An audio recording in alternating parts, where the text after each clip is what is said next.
Sabe aquele momento em que tudo parece conspirar contra você? Quando a vida, em vez de ensinar, resolve empurrar? Pois é, eu sou a Alice, tenho 23 anos, e naquele dia eu estava no limite. Trabalhava o dia todo entregando comida de bike, e à noite virava caixa no McDonald's. Último ano da faculdade de publicidade, aluguel atrasado, sono acumulado e autoestima em baixa. Estava pedalando rápido para tentar adiantar uma entrega quando desviei de um carro parado em fila dupla e risquei a lateral de um Mercedes preto. O som do arranhado ainda me dá calafrio. A dona do carro?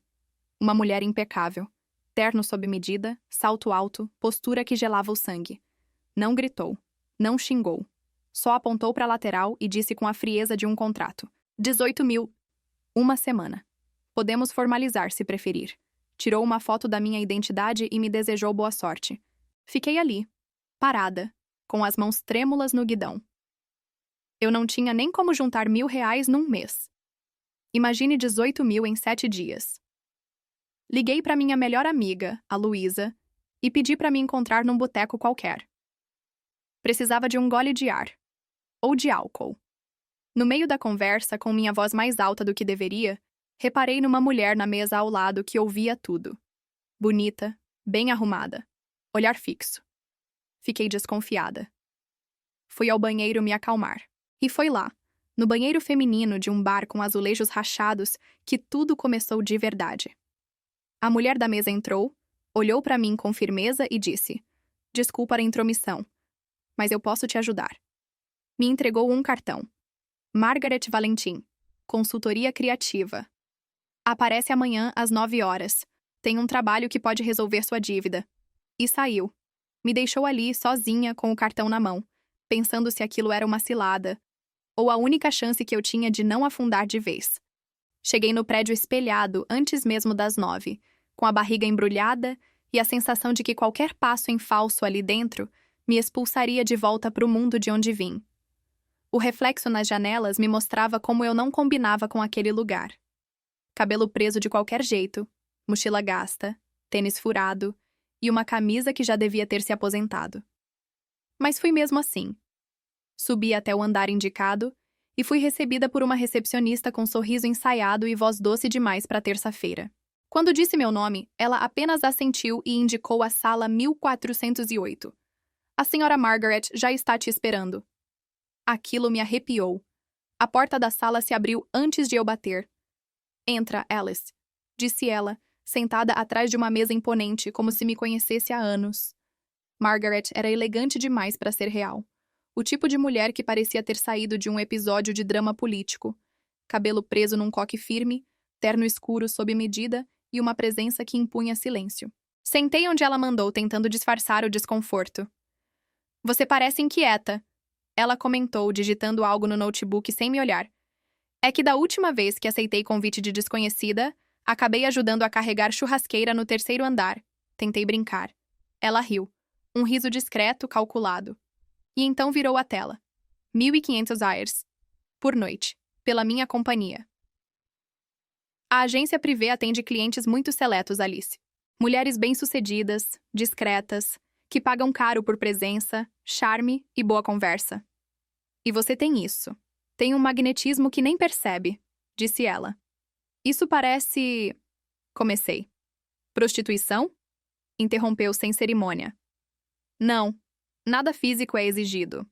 Mas se acontecer, é consensual. Você tem o controle.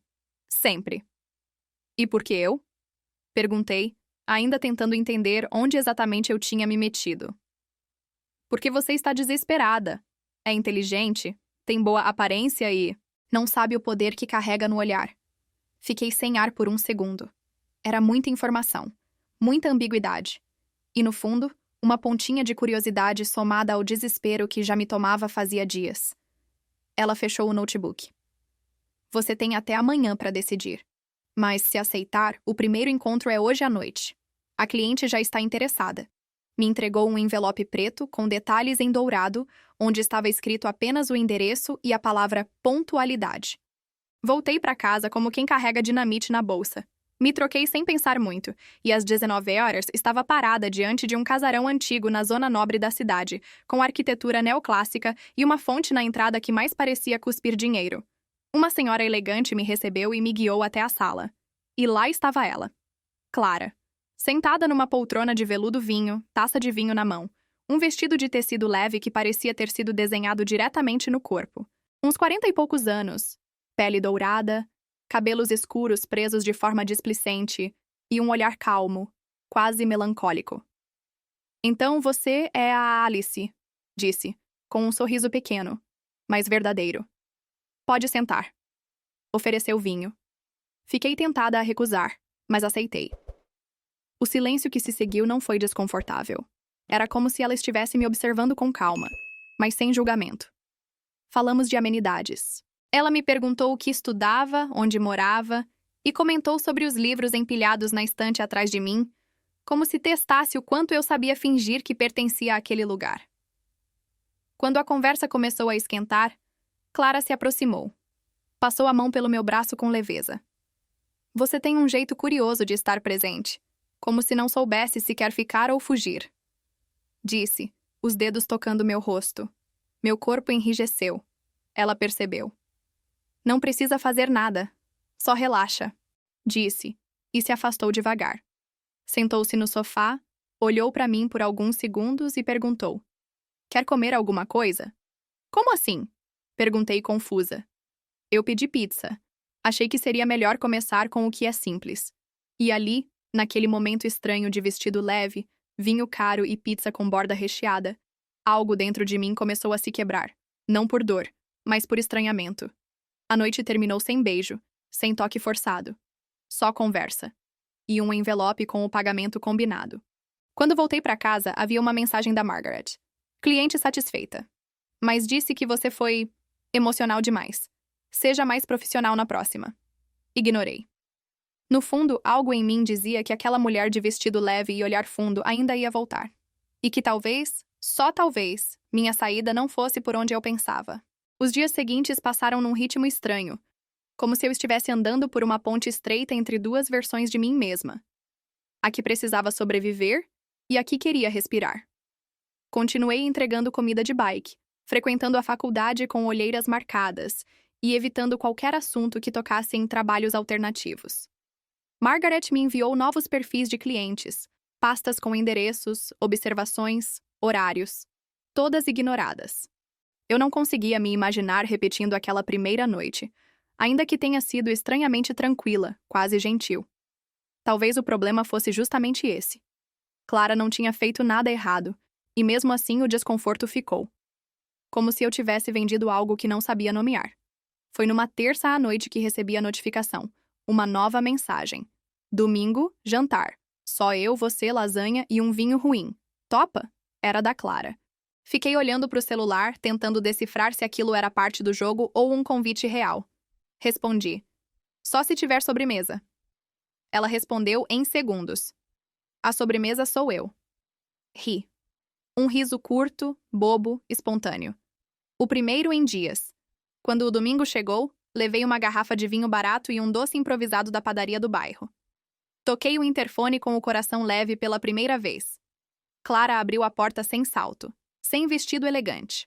Estava de moletom cinza e cabelo preso de qualquer jeito. Sorriu ao me ver e me deu um abraço longo, daqueles que dizem mais do que qualquer palavra. Jantamos sentadas no chão da sala com a lasanha nos pratos e uma playlist de MPB antiga tocando ao fundo. Falamos sobre tudo. Infância, medos, desastres amorosos, fracassos de vida. Ela me contou de quando se apaixonou por uma professora da escola aos 15 e achou que aquilo ia passar. Nunca passou. Eu falei do dia em que dormi no laboratório da faculdade porque não tinha grana pro ônibus. Ela não riu. Nem disse que era triste. Só assentiu e murmurou. Você é muito mais forte do que imagina. Quando a comida acabou e o silêncio se instalou entre nós, Clara olhou para mim de um jeito novo. Não era sedução. Era curiosidade. Era vontade de ver mais do que eu mostrava. Você ainda tá trabalhando com a Margaret? Perguntou. Suspirei. Não sei. Ainda preciso do dinheiro. Ela ficou em silêncio por alguns segundos e então disse. E se eu quisesse que você não fizesse mais isso? A frase veio com um peso inesperado. Você não precisa me salvar, Clara. Falei, tentando não me emocionar. Não é sobre salvar. É sobre continuar te vendo sorrir. E saber que esse sorriso não tá à venda. Meu coração disparou. Fiquei sem resposta. Ela se aproximou com calma, colocou uma mecha do meu cabelo atrás da orelha e sussurrou. Posso te mostrar como é sorrir sendo só. Amada? E ali, no chão daquela sala bagunçada, com os pratos sujos ao lado e a voz da Gal Costa preenchendo o ambiente, ela me beijou pela primeira vez. Um beijo leve, demorado, sem pressa de provar nada. Um beijo de quem entende que o amor também mora na delicadeza. Nossas bocas se encontraram como se já se conhecessem de outra vida. As mãos se tocaram devagar, reconhecendo os limites, explorando espaços que antes estavam adormecidos. O calor que veio não era impulso. Era construção. Cada gesto vinha de uma confiança silenciosa, de um respeito mútuo. Nos deitamos no sofá, uma sobre a outra, trocando olhares que diziam, tá tudo bem. As roupas saíram como quem desenrola promessas. A pele dela sob meus dedos era abrigo. Os beijos no meu pescoço, o toque das mãos firmes e cuidadosas, o modo como ela sussurrava meu nome entre uma respiração e outra. Tudo me dava a sensação de que eu estava sendo inteira pela primeira vez. Quando finalmente me entreguei, não era sobre prazer. Era sobre pertencimento. Era sobre ser vista. E depois, quando dormi nos braços dela, com o corpo exausto e a alma leve, senti que talvez ali fosse um lugar seguro. Pela primeira vez, eu não estava sendo comprada. Eu estava sendo querida. E isso mudava tudo. Acordei com a luz entrando pelas frestas da cortina e o cheiro de café invadindo o quarto. Por um segundo, esqueci onde estava. Mas então vi o travesseiro bagunçado ao meu lado, o moletom da Clara jogado no chão e a lembrança do que aconteceu na noite anterior me atravessou feito vento morno. Me enrolei no lençol e fui até a cozinha. Ela estava lá, cantarolando baixinho uma música do Chico, mexendo distraída na frigideira como se aquilo, eu acordando na casa dela, cruzando o corredor descalça, a camiseta larga no meu corpo, já fosse parte da rotina. Achei que você ia fugir, ela disse sem virar. Pensei, mas o café me convenceu a ficar. Respondi, me apoiando no batente da porta. Ela riu e me serviu uma xícara. Tomamos café em silêncio, mas era um silêncio bom, preenchido. Eu nunca tinha tomado café da manhã com alguém depois de dividir o corpo. Mas aquilo era mais do que um corpo dividido. Era história, era carinho, era susto e calma misturados. Preciso conversar com a Margaret hoje. Soltei, encarando o fundo da caneca. Já não faz mais sentido continuar com aquilo. Clara não respondeu de imediato. Só assentiu devagar, como quem respeita a decisão, mas entende o peso. Depois do café, ela me levou até o portão, segurou minha mão e disse: Vai dar certo. Se precisar, me chama. Eu sempre vou estar por aqui. Voltei pro meu AP com a cabeça girando. Liguei para Margaret. Ela atendeu com o tom de sempre, como se já soubesse o motivo da ligação. Então, vai me deixar na mão? Perguntou, entre o deboche e o tédio. Isso não é mais para mim, respondi com a voz firme. Nunca foi, na verdade. Eu tava desesperada. Bom, esse tipo de vida não é para quem se apega, ela disse. Pois é. E eu me apeguei ao que me faz bem. Obrigada pela oportunidade. Desliguei antes que ela respondesse. Senti uma descarga atravessar o corpo, como se eu tivesse tirado uma mochila de pedras das costas. Não era só sobre a agência. Era sobre a culpa, a vergonha, a sensação de estar me empurrando para um abismo e chamando de solução. Passei o dia inteiro pensando se tinha feito a coisa certa. À noite, fui para a casa da Clara. Ela abriu a porta com aquele mesmo sorriso sereno de sempre. Me puxou para um abraço longo e disse: Agora sim você tá leve. Entramos. Cozinhamos juntas. Dançamos desafinado ao som de Marisa Monte. Rimos como duas adolescentes bobas. E depois, nos deitamos no sofá, enroladas em uma manta, com a cabeça dela no meu peito e a respiração lenta combinando com a minha. Pela primeira vez em muito tempo, eu sentia que estava exatamente onde precisava estar. E mesmo com a dívida ainda pendurada na minha cabeça, percebi que o maior peso não era o dinheiro. Era a sensação de não ser de ninguém, nem de mim mesma. E ali, nos braços da Clara, eu começava, enfim, a me pertencer. Na semana seguinte, minha vida começou a mudar de ritmo, ainda que discretamente. As mensagens da Margaret cessaram, as pastas pararam de chegar, e com isso, o celular ficou mais silencioso. Mas meu peito também. Voltei a focar nas aulas, nos freelas pequenos que apareciam pela internet e nas entregas de fim de tarde, tentando equilibrar o caos com alguma dignidade.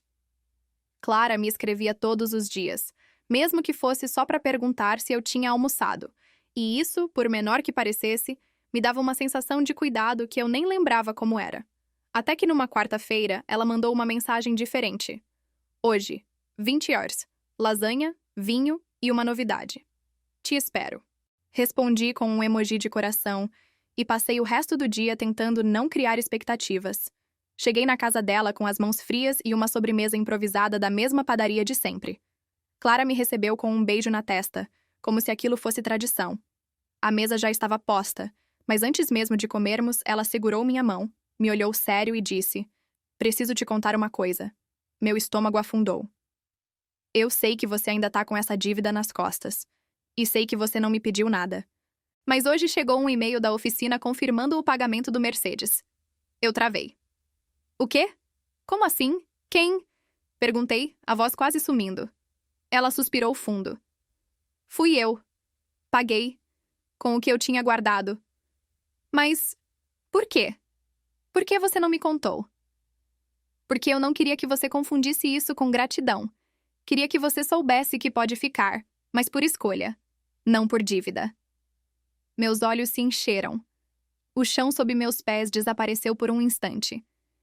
Eu nunca tinha sentido aquilo. Alguém tirando um peso de mim sem me cobrar nada em troca.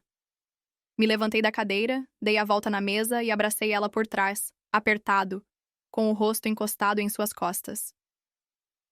Você mudou minha vida, murmurei. E tudo o que eu posso te dar agora é a verdade. Ela virou de frente para mim, segurou meu rosto entre as mãos e disse quase num sussurro: Então fica. Fica aqui. Fica leve. Fica por você e por mim. E naquele instante, entendi que liberdade também pode morar no colo de alguém. Dormimos juntas naquela noite com os corpos entrelaçados e as almas soltas, como se tudo que fosse duro no mundo tivesse ficado do lado de fora da porta. Não fizemos planos grandiosos. Só lavamos a louça juntas, rimos de bobagens e deitamos lado a lado, dividindo a coberta e a certeza silenciosa de que, enfim, a gente se encontrava. E mais do que isso, se reconhecia. Os dias passaram com um tipo de calmaria que mais parecia milagre. Clara e eu fomos aos poucos moldando uma rotina silenciosa e cheia de gestos pequenos que falavam muito. Ela deixava bilhetes grudados na geladeira com frases bobas. Eu preparava café quando ela esquecia de comer. Ela me cobria quando eu dormia no sofá revisando o portfólio. Eu lavava a louça só para ver ela sorrir e dizer te amo com os olhos. Não falávamos de futuro, mas ele já se infiltrava na casa. Comecei a dormir mais lá do que no meu apartamento, até que numa sexta-feira, enquanto dobrava umas roupas minhas que estavam jogadas na poltrona, ela soltou. Tá na hora de trazer tudo logo, né?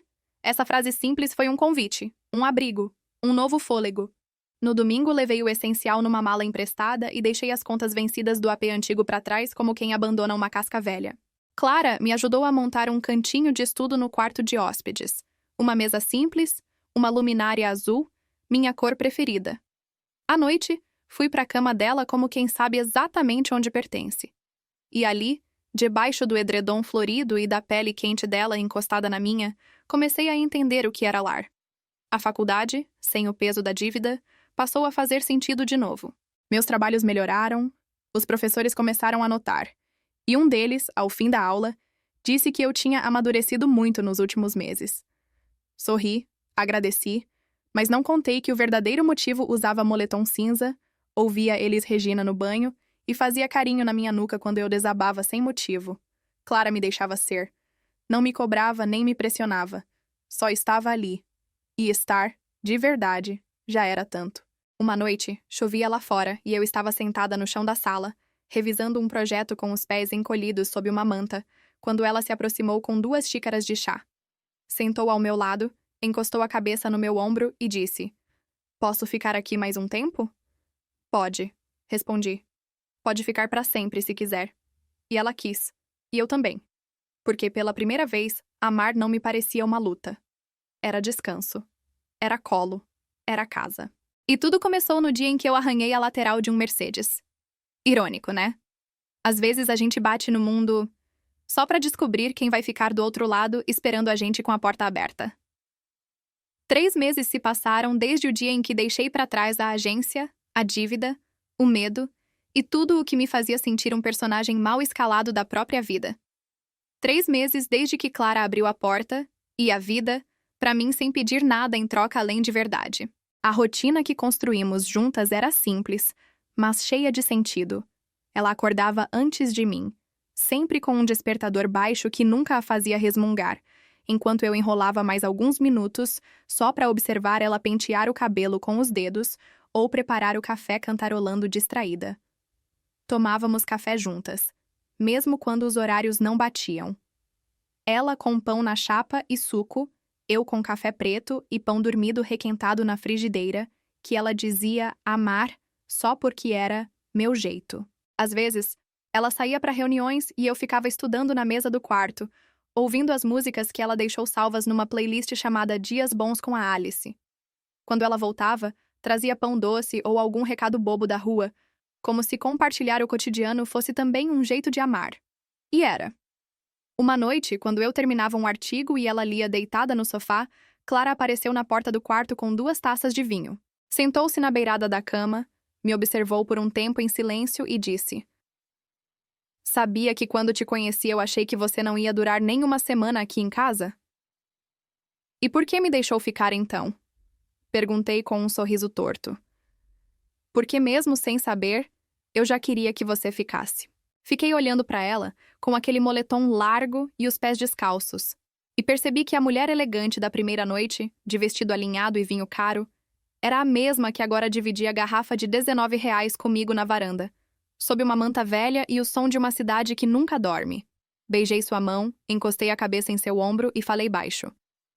Você me deu tudo que eu nunca soube que precisava. Clara virou o rosto, encostou a testa na minha e respondeu. E você me fez lembrar o que é sentir. E eu não quero esquecer nunca mais. Aquela noite não teve fogos. Só respiração sincronizada, silêncio confortável e o tipo de paz que só se encontra quando o outro te vê inteira. E ainda assim escolhe ficar. E foi ali, entre um gole de vinho e a pontinha de um riso que escapou sem motivo, que eu entendi que o amor não é uma promessa grandiosa. Às vezes ele é só alguém que senta ao seu lado e diz, eu fico. E fica mesmo. A formatura chegou num piscar de olhos, como se o tempo tivesse decidido correr depois que a vida começou a fazer sentido. O auditório estava cheio, os colegas de turma emocionados, professores de beca, celulares gravando tudo e famílias ocupando cada centímetro de espaço. Mas no meio daquela multidão barulhenta, meu olhar só procurava um rosto, o de Clara. Ela estava lá, na terceira fileira, com uma camisa social azul marinho que eu adorava, e um sorriso contido, o tipo que ela dava quando queria disfarçar o quanto estava emocionada. Quando meu nome foi anunciado, ouvi com clareza o aplauso dela. O mais alto, o mais orgulhoso, o mais meu. Subi ao palco com os olhos marejados e o coração latejando de lembranças. As entregas de bike na chuva, os banhos chorando em silêncio, os dias em que o miojo era almoço e janta, os riscos que eu corri, literalmente, e a sensação constante de que o mundo não tinha lugar para mim. Mas ali, de pé, recebendo meu diploma, eu não sentia mais que era uma intrusa. Eu pertencia. E grande parte disso era por ela. Na semana seguinte, Clara me levou para jantar fora. Um lugar simples, com luz baixa e comida boa. E no meio da sobremesa, tirou um envelope da bolsa. Entregou com um sorriso sem dizer nada. Dentro havia uma carta de recomendação e uma convocação para entrevista numa editora pequena que publicava livros independentes e coletâneas de contos. Achei que era a sua cara. Eles estão procurando alguém criativa, que entenda de texto e tenha sensibilidade com histórias. Disse, mexendo o guardanapo sem me encarar. Meu estômago virou. Clara sempre soube o que me movia, mesmo quando eu mesma esquecia. Fui para a entrevista com medo, claro, achando que ia travar, que iam perceber que eu era só mais uma menina tentando parecer adulta. Mas eles me ouviram, e gostaram, e me chamaram. Comecei na semana seguinte. Mesa simples, computador antigo, mas estante cheia de livros que eu já tinha lido escondida no celular, em PDF, durante madrugadas de insônia. No meu primeiro dia, cheguei em casa e encontrei Clara na cozinha, preparando lasanha e ouvindo Djavan. Tínhamos um ritual. Toda vez que a vida dava um passo novo, a gente comemorava com vinho barato e lasanha improvisada. Jantamos na varanda, com a cidade se espreguiçando lá embaixo, e nossos pés se encostando sob a mesa. E foi ali, enquanto eu contava animada sobre o dia, que ela me olhou com aquele olhar que já vinha cheio de intenções e disse: Eu estava pensando... Preciso dar uma nova cara à construtora da minha família. Quero que você venha comigo. Não por caridade, mas porque você é inteligente, criativa, vê o mundo com olhos que eu não tenho. Quero que a gente construa mais do que uma casa. Quero construir um futuro. Ao seu lado. Fiquei em silêncio por um segundo, tentando entender se era mesmo real. Depois coloquei a taça sobre a mesa, respirei fundo e disse: Sim. Mas só se a gente continuar acordando juntas todo dia. Ela riu, me puxou pela mão e respondeu: Isso já tá no contrato. E naquele instante, com o céu se fechando em nuvens lilazes e um vento leve nos cabelos, percebi que o amor não morava mais nas promessas. Ele morava ali, no gesto, na proposta, no convite de seguir, lado a lado, para qualquer lugar. Porque às vezes, a coisa mais revolucionária que alguém pode te oferecer é a chance de ficar e ser juntas. O tempo passou. Clara e eu já não éramos mais novidade, nem para nós mesmas, nem para os outros. A rotina deixou de ser descoberta e virou alicerce. Dividi meu tempo entre o trabalho na editora e as ideias que ela me incluía nas reformas da construtora. Ela dizia que precisava de alguém que pensasse o mundo com o coração nas mãos, e eu fingia que não chorava toda vez que ouvia isso. Publiquei meu primeiro livro de crônicas, pequeno, mas verdadeiro, com textos escritos nas madrugadas em que Clara dormia ao meu lado, e o silêncio da casa me autorizava a existir. Ela foi na noite de lançamento, sentou na primeira fileira e bateu palma como se eu tivesse ganhado um prêmio mundial. Depois, no carro, me abraçou forte e disse: Você ainda não faz ideia do que é capaz. Aos finais de semana, tínhamos um café preferido no centro da cidade, desses com paredes descascadas e garçons que já sabiam nosso pedido. Sentávamos sempre na mesma mesa, eu com um latte doce, ela com um café preto sem açúcar, como quem já tinha provado o mundo. Ríamos das nossas primeiras noites, das pizzas improvisadas, do vinho ruim que hoje era memória boa. E às vezes ela ainda dizia: Nunca vou superar o dia em que a gente se conheceu no meio de uma proposta que parecia tudo, menos promissora. E eu respondia: E eu nunca vou esquecer o dia em que achei que você era só mais uma cliente. Foi numa tarde morna de outono que ela chegou em casa com um envelope branco e um olhar que entregava tudo. Me entregou o papel sem dizer nada. Abri e lá estava. A escritura da casa, agora com o meu nome ao lado do dela. Isso aqui não é só papel, ela disse. É para você saber que essa casa nunca foi um lar até você chegar. Meus olhos se encheram sem aviso. Abracei ela com a força de quem já foi expulsa de todos os lugares internos e externos do mundo, e pela primeira vez estava sendo convidada a ficar. Algumas semanas depois, fomos juntas ao cartório. Sem festa, sem convidados, sem alarde. Apenas nós duas. Um documento assinado. E o silêncio sereno de quem entende que o amor mais forte é aquele que não precisa se provar para ninguém. Hoje, olhando para trás, consigo ver tudo com mais clareza. O risco no carro, a dívida absurda, o envelope preto da agência, o primeiro vinho com gosto de medo e a primeira noite com cheiro de dúvida. Mas também vejo o abraço, o chá na varanda, o pode ficar sussurrado com sinceridade, e o beijo que me ensinou o que era ser desejada sem ser vendida. Clara me devolveu a mim mesma. E toda vez que ela lê meus textos antes de dormir, com os olhos cansados e os pés cruzados embaixo da manta, eu entendo. Não importa como essa história começou. O que importa mesmo é com quem a gente escolhe continuar. E eu escolhi. Escolhi ficar. Escolhi amar. Escolhi viver ao lado dela. 3 anos se passaram desde o dia em que eu risquei, sem querer, a lateral de um Mercedes, e achei que aquilo fosse o começo do meu fim. E no fundo, era mesmo. Só que não do jeito que eu pensava. De lá pra cá, a vida mudou tanto que às vezes eu me pego duvidando que tudo isso realmente aconteceu comigo. Clara e eu seguimos firmes, não porque nunca tivemos dúvidas, mas porque sempre tivemos uma a outra. Hoje moramos na mesma casa onde tudo começou, mas cada cômodo ganhou nova cor, nova história, novos cheiros. Todos nossos. A editora onde comecei me promoveu e, entre prazos, lançamentos e textos esquecidos na gaveta, consegui publicar meu segundo livro, dessa vez com o nome da Clara na dedicatória. Ela expandiu a construtora e incluiu projetos de moradia acessível, dizendo que não queria só construir casas, mas futuros possíveis para gente como eu. Nos tornamos parceiras de mais do que amor, de sonhos, de metas, de silêncio, de vida. Temos um cachorro, o Bartô, que pegamos num abrigo e que adora dormir entre nós, mesmo quando avisamos que o sofá é o limite. Às vezes, à noite, deitamos juntas na rede da varanda e ela segura minha mão em silêncio, como se dissesse: ainda estamos aqui, sem precisar de som. Eu ainda sou a mesma Alice de antes, meio bagunçada, com medo do escuro e viciada em pão amanhecido na frigideira. Mas agora sou também uma mulher que sabe o que merece. Que aprendeu a não se vender por desespero. Que entendeu que o amor de verdade nunca cobra silêncio, nunca pressiona a presença, nunca mede a entrega. Amor de verdade te reconhece mesmo quando você se esconde. E fica. Fica quando você está no chão. Fica quando você está em dúvida. Fica quando você nem sabe mais quem é. Clara ficou. E por isso eu fiquei também. Se você chegou até aqui, obrigada. Essa história não é só minha. Ela é de todo mundo que já achou que era tarde demais, ou que não merecia ser escolhida. Ela é de quem já teve medo de amar, de ser amada, de ser vista demais. Se você já viveu algo assim, ou ainda sonha em viver, comenta aqui embaixo. Me conta. Vamos criar um espaço onde a nossa verdade possa morar em paz. E se essa história te tocou, deixa seu like, se inscreve no canal e ativa o sininho. Porque às vezes tudo o que a gente precisa é de alguém que olhe pra gente do jeito certo e diga com calma: pode ficar. Agora me conta.